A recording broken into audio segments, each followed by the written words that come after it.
Hello my dear future doctors. NEET 2026 paper ఈజీగా ఉందా, హార్డ్గా ఉందా, కట్ ఆఫ్ పెరుగుతుందా, స్టూడెంట్స్ ఎక్కడ మార్క్స్ లూజ్ అయ్యారు? ఈ వీడియోలో కంప్లీట్ అనాలిసిస్ క్లియర్గా చెప్తాను, సో స్కిప్ చేయకుండా లాస్ట్ వరకు చూడండి. ఫస్ట్ బయాలజీ గురించి మాట్లాడుకుందాం. బయాలజీ ఓవరాల్ ఈజీ సైడ్లో ఉంది, కానీ మెయిన్ ప్రాబ్లం ఏంటంటే పేపర్ చాలా లెంతీగా ఉంది, టైం ఎక్కువ తీసుకుంది. Most of the questions NCERT డైరెక్ట్గా వచ్చాయి. Statement based and match the following ఎక్కువ ఉన్నాయి. సో బయాలజీ ఈజీ అయినా స్పీడ్ ఇక్కడ చాలా ఇంపార్టెంట్ రోల్ ప్లే చేసింది.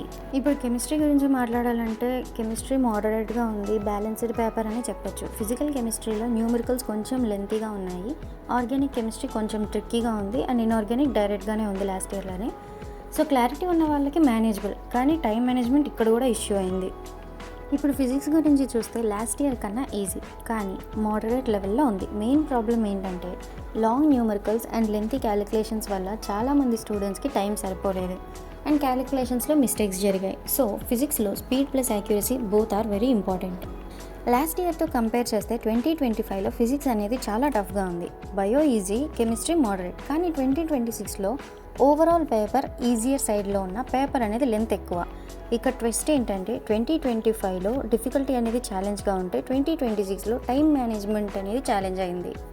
ఇప్పుడు స్టూడెంట్స్ ఎక్కడ మార్క్స్ లూజ్ అయ్యారు అనేది చూద్దాం. 1. కేర్లెస్ మిస్టేక్స్, క్వశ్చన్స్ ప్రాపర్గా చదవలేదు. 2. Time management issue, tough questions మీద టైం వేస్ట్ చేశారు. 3. గెస్ వర్క్, ర్యాండమ్ గెస్సింగ్ వల్ల నెగిటివ్ మార్క్స్ తెచ్చుకున్నారు. 4. సిల్లీ మిస్టేక్స్, స్మాల్ ఎర్రర్స్ వల్ల మార్క్స్ పోయాయి. 5.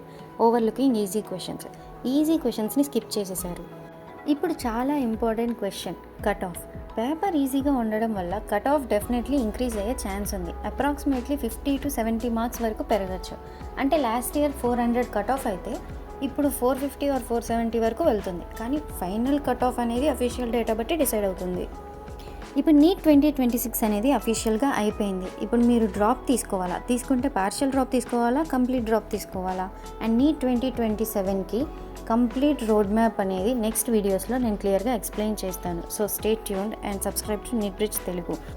మీ అందరికీ ఒకటే message, never give up. Result ఎలా ఉన్నా కానీ మన జర్నీ ఇప్పుడే స్టార్ట్ అయింది. వీడియో యూస్ఫుల్ అనిపిస్తే లైక్ చేసి నీట్ బ్రిడ్జ్ ఛానల్ని సబ్స్క్రైబ్ చేయండి. మీరు ఎగ్జామ్ ఎలా రాశారు అనేది కమెంట్ సెక్షన్లో నాకు చెప్పండి. See you in the next video. Bye bye.